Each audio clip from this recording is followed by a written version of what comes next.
11 বছরের এক নাবালিকাকে প্রলোভন দেখিয়ে তার খামার বাড়িতে নিয়ে গিয়ে জোরপূর্বক ধর্ষণ করার অপরাধে এক যুবককে যাবজ্জীবন সশ্রম কারাদণ্ড ও 1 লক্ষ টাকা জরিমানা ঘোষণা করলেন পুরুলিয়া জেলা আদালতের এডিজি সেকেন্ড কোর্টের বিচারক শ্রী রানা দাম।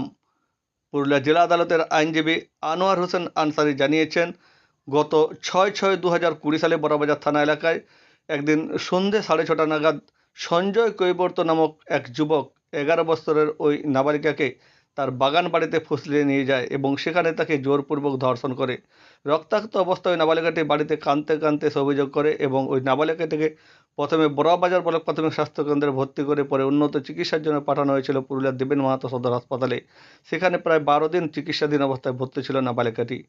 অভিযুক্ত সঞ্জয় কৈবর্তকে দোষী সাব্যস্ত করেন পুরুলিয়া জেলা আদালতের সেকেন্ড কোর্টের বিচারক শ্রী রানা দাম। অভিযুক্তের বিরুদ্ধে যাবজ্জীবন সশ্রম কারাদণ্ড এবং 1 লক্ষ টাকা ক্ষতিপূরণ ধার্য করেন। দেখুন, ঘটনাটা ঘটেছে বড়বাজার থানার অন্তর্গত এক 11 বছরের নাবালিকাকে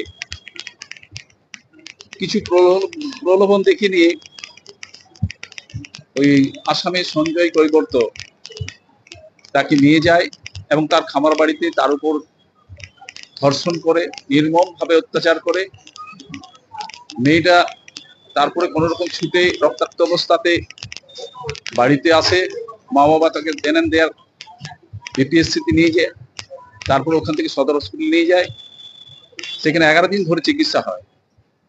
চিকিৎসার পরে সে কোনো রকম সুস্থ হয়। সেই মামলা আমাদের শুরু হয় 6 পক্সো ধারাতে এবং এতে তদন্ত করেন আমাদের এসআই লক্ষ্মীকান্ত প্রতিবাবু।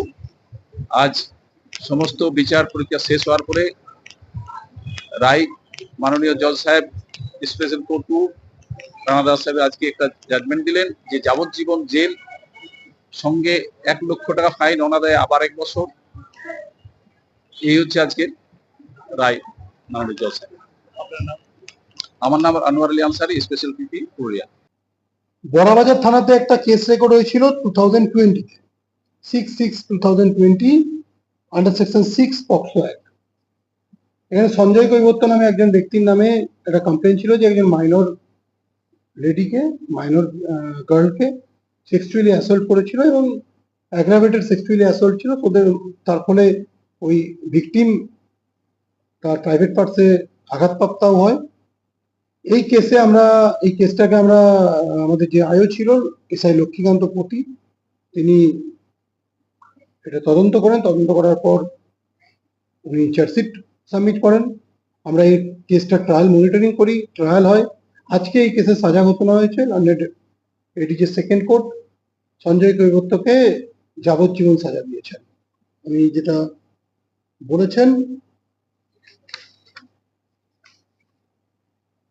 তার সাজাতে the convict shall undergo life imprisonment for rest of his life and to pay a fine of rupees 1 lakh